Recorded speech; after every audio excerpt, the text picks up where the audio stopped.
어, 예수님의 태어나심은 예루살렘 그리고 이 가나안 땅을 소동케 했습니다.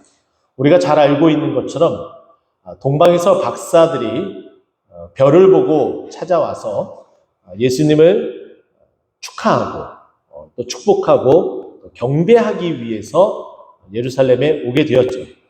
예루살렘에 이제 도착하고 나서 그 소식을 들은 헤롯은 화들짝 놀라게 됩니다.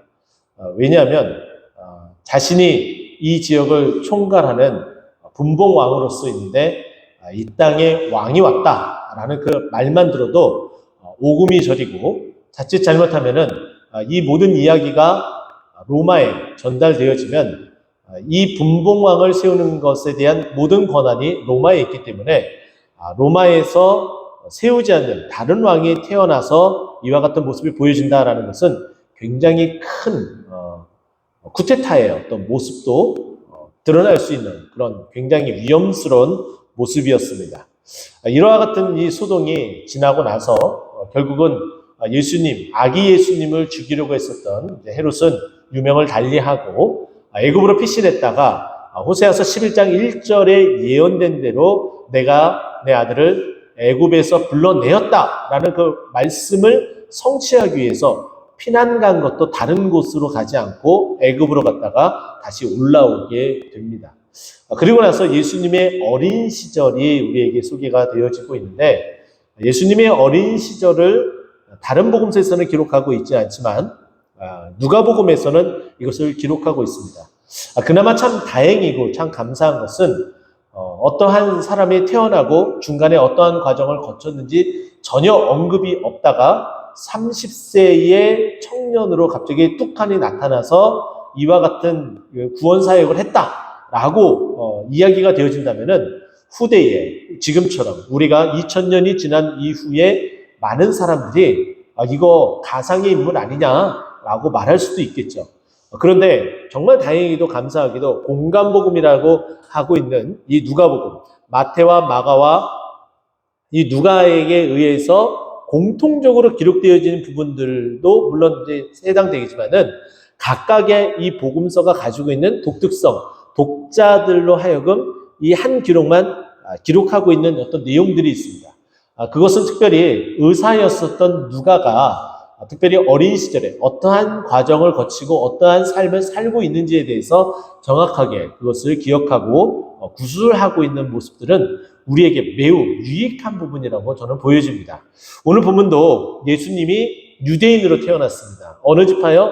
이스라엘 12지파 가운데에 특별히 야곱이 예언한 대로 유다의 규가 떠나지 아니한다. 그 왕이 계속해서 유다 지파로부터 오게 되었다라고 했기 때문에 예수님의 그 오심은 아브라함과 다윗의 자손으로 오셨습니다. 그래서 마태복음 1장 1절을 보게 되면은 아브라함과 다윗의 자손 예수 그리스도의 세대라라고 기록하면서 예수님이 다른 어떤 지파가 아니라 유다 지파를 통해서 오신 것, 그 왕으로서 그 명맥을 이어가고 있음을 우리에게 말해줍니다. 예수님은 당연히 가나안, 이스라엘 백성, 유대인으로 왔기 때문에 유대인이 지켜야 되는 규례들이 있습니다. 결례들이 있습니다. 가령 예를 들자면 가장 대표적으로 8일 만에 할례를 받아야 되는 이런 부분들이 있겠죠. 근데 오늘 이 본문에 나타나는 이 정결 예식은 그 예식은 아닙니다. 어쨌든 정결 예식을 위해서 이 아이가 하나님 앞에 드려진 바 그리고 깨끗하게 되었다라는 어떤 그런 의미 속에서 이제 정결 예식을 통해서 예루살렘에 들어오는 장면을 기록하고 있습니다. 자, 그런데 이때에 이 일을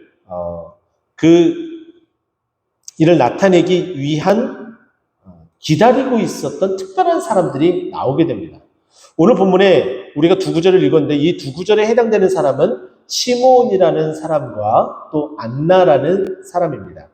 이 시몬이라는 사람, 이 이름의 뜻이 무엇일까요? 우리는 살펴보게 되면 창세기 말씀을 통해서 알게 되는데 응답받았다라는 뜻을 가지고 있습니다.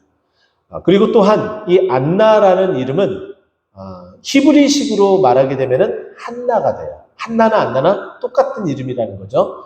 근데 그 이름의 뜻을 살펴보면은 은혜와 은총이라는 뜻을 가지고 있습니다. 제가 왜 이 이름의 말씀을 여러분들에게 오늘 드리느냐? 이름에 따라서 살아가야 된다. 우리가 그리스도인이면은 그리스도인답게 살아가야 된다는 것이죠. 오늘 본문 말씀 보게 되면 시므온이 아기를 안고 하나님을 찬송하고 있습니다. 그러면서 이 시므온이 어떠한 삶을 살고 그리고 또 어떠한 하나님의 그 음성 가운데 있었는지 우리에게 얘기를 해주고 있는데, 우리가 읽진 않았지만 26절 올라가서 보게 되면은 그가 주의 그리스도를 보기 전에는 죽지 아니하리라 하는 성령의 지시를 받았더니, 시므온이 성령의 지시를 받았어요. 근데 그 성령의 지시를 받은 내용이 그리스도를 보고 네가 죽게 될 것이다 라는 거였습니다. 근데 이 시므온이 이제 나이가 들었죠. 그래서 이제나 저제나 예수 그리스도를 이제 보고 자신은 유명을 달리하겠다라는 생각을 가지고 기다리던 터에 이 아기 예수가 이제 정결 예식 27절에 보면은 할례할 8일이 되매라고 되어져 있어요. 이 정결 예식을 통해서 이제 올라오게 되는데, 이때에 아기 예수를 딱 보니까 성령이 지시를 해주는 거예요. 이 아기가 바로 내가 말한 그 아기다라고 말씀하고 있는 거죠. 그러니까 이제 하나님께서 나에게 성령께서 말씀하신 그 말씀하신 바가 이제 응답이 되어주는구나 라는 그 기쁜 마음 때문에 어떻게 하고 있어요? 그 하나님을 찬송하고 있어요. 응답하신 그 하나님을 찬송하고 있다는 거죠. 시므온이 자기 이름대로 하나님께서 나에게 말씀하신 대로 응답하셨구나 라는 그 기쁜 마음이 가득했기 때문에 하나님을 찬송합니다. 성경에는 응답이 되어져서 인생이 바뀌게 되는 사람들이 여러 나오게 됩니다. 가령 앞을 보지 못하는 나면서부터 맹인된 자가 앞을 보게 되었을 때 하나님을 찬송하게 되고요. 또 뿐만 아니라 나면서부터 걷지 못한 자가 나사렛 예수 그리스도 이름으로 일어나 걸으라 할 때도 그가 뛰며 하나님을 찬송하고 기뻐했다라고 말하고 있습니다. 이처럼 하나님의 응답을 받으면은 당연히 기쁜 마음에 감사도 하겠지만은 하나님을 찬송하는 것은 지극히 너무나 당연한 행위 가운데 하나입니다. 오늘 이 밤이 우리의 기도에 하나님의 그 응답이 이루어져서 하나님을 찬송하는 일이 가득가득 채워지기를 간절히 축원드립니다. 정말 이 시므온처럼 하나님의 때를 기다릴 줄 알아야 돼요. 하나님의 그 약속의 그 말씀이 응답되어지기가 더디 오는 경우들도 많아요. 대부분의 즉각적으로 응답되어지는 경우가 극히 드뭅니다. 1년이 지나도 2년이 지나도 10년, 20년 아니면 더 많은 시간이 지나도 응답이 안 되어지는 경우들이 굉장히 많아요. 심지어는 어떤 경우가 있냐면은 죽은 후에 사후 응답이 되어지는 경우도 있습니다. 자식의 구원을 위해서 끊임없이 기도했었던 부모가 유명을 달리하고 하나님의 품에 안길 때에 그 어머니가, 그 아버지가 어떠한 삶으로 살았는지를 알게 되고 뒤늦게 후회하고 깨달은 하나님의 그 감동을 입은 자녀가 교회에 나오게 되는 이와 같은 일들, 또 뿐만 아니라 우리가 잘 알고 있는 기도응답의 아버지 조지 뮬러라는 목사님께서 고아원을 다스리고 또 고아원을 운영하면서 하나님의 그 은혜로 정말 많은 일들을 기도응답으로서 목회 사역을 또 보육원 사역을 교육 그 고아원 사역을 계속해 나갔습니다. 그런데 이 조지 뮬러 목사님의 5만 번 기도응답의 책을 보게 되면은 거기에 그가 죽고 나서 응답되어지는 그 이야기도 실어져 있어요. 이것처럼 우리는 하나님의 그 약속이 또 우리의 정말 그 기도가 우리가 죽은 후에도 응답이 되어줄 수 있다는 거예요. 뭐 놀라운 일이죠. 자, 그러면 우리는 어떻게 됩니까? 그때를 기다려야 돼요. 또 우리가 살아생전에 하나님께서 응답해 주시면은 오늘 말씀처럼 어떻게 한다고요? 하나님을 찬송하는 일이 있어야 된다라고 말씀드릴 수 있겠죠. 자, 그리고 두 번째 보게 되면은 이제 두 번째 사람은 안나, 히브리식으로는 한나, 헬라식으로는 안나라는 사람입니다. 이 안나라는 사람의 은총이라는 이름의 뜻을 가지고 있는데 아셀지파 바누엘의 딸이에요. 근데 이 사람의 삶을 보게 되면은 참으로 기구하다라고 볼 수가 있습니다. 보세요. 36절 말씀입니다. 지금 현재 나이가 매우 많습니다. 나이가 어느 정도 되었는지 37절에는 84세가 되었더라라고 말하고 있어요. 84세는 굉장히 노구의 할머니 있죠. 근데 그 할머니가 예루살렘은 성전을 떠나지 아니하고 주야로 금식하고 기도하고 섬겼다라고 37절에 말하고 있습니다. 제가 왜 기구하다고 말씀을 드렸냐면은 그가 결혼을 했어요. 근데 결혼 후에 7년 동안 남편과 살았습니다. 이때 대략 결혼의 그 나이를 보게 되면 지금하고는 좀 다르죠. 그러면 이때는 늦게 가도 한 20살이면 다 결혼을 하게 됩니다. 그래서 넉넉 잡고 그래 20살이다. 계산을 편하기 위해서 20살에 결혼을 했습니다. 그리고 7년 살았어요. 27살이 되었겠죠. 27살에 과부가 됩니다. 그리고 나서 84세가 되어졌어요.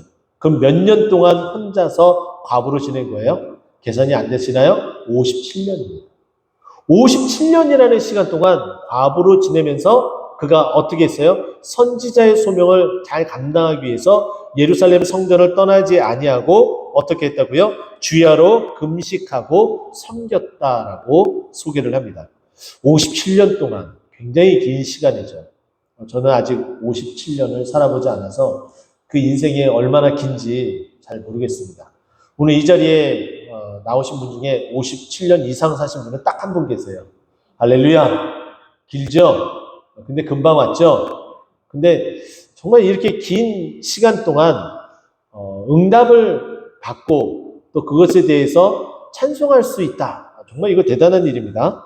자, 그런데 이 아기 예수가 온 그 모습을 시므온이 찬송하는 그 모습을 보고서 이렇게 이야기합니다. 38절 말씀입니다. 우리가 읽었던 말씀이죠. 마침 이때에 나와서 하나님께 감사했다. 그 감사의 내용이 뭐예요? 예루살렘의 속량을 바라는 모든 사람에게 그 감사함을 다 선포하고 있는 거예요. 구원에 대해서. 구원자가 오셨다라는 것에 대해서 감사하면서 선포를 하고 있는 거죠. 우리가 오늘 이 밤이 이와 같은 밤이 되었으면 좋겠습니다. 응답이 되어져서 찬송하고 하나님의 은혜와 은총을 입어서 감사하는 이 밤이 되었으면 좋겠습니다. 그리고 우리가 이와 같이 응답이 되어지고 또 은혜와 은총을 입어서 찬송하고 또한 감사하는 우리의 삶이 차고 넘쳐져서 우리만 이것을 또 교회 안에서만 이것을 가지고 있는 것이 아니라 오늘 본문 말씀 38절 마지막에 보면은 예루살렘의 속량을 바라는 모든 사람에게 그에 대하여 말하니라. 예수님에 대해서 전도했다라고 표현을 하고 있어요. 이렇게 이어졌으면 좋겠어요. 시몬처럼 안나처럼 응답되어지고 은혜와 은총을 입어 하나님을 찬송하고 또 하나님께 감사의 기도를 올리며 또 그와 같은 은혜가 정말 넘치고 넘쳐서 다른 자들에게 이 소식을 들어야 되는 사람들에게 전할 수 있는 우리의 모두의 삶이 되기를 간절히 축원드립니다. 함께 이 밤에 기도하도록 하겠습니다.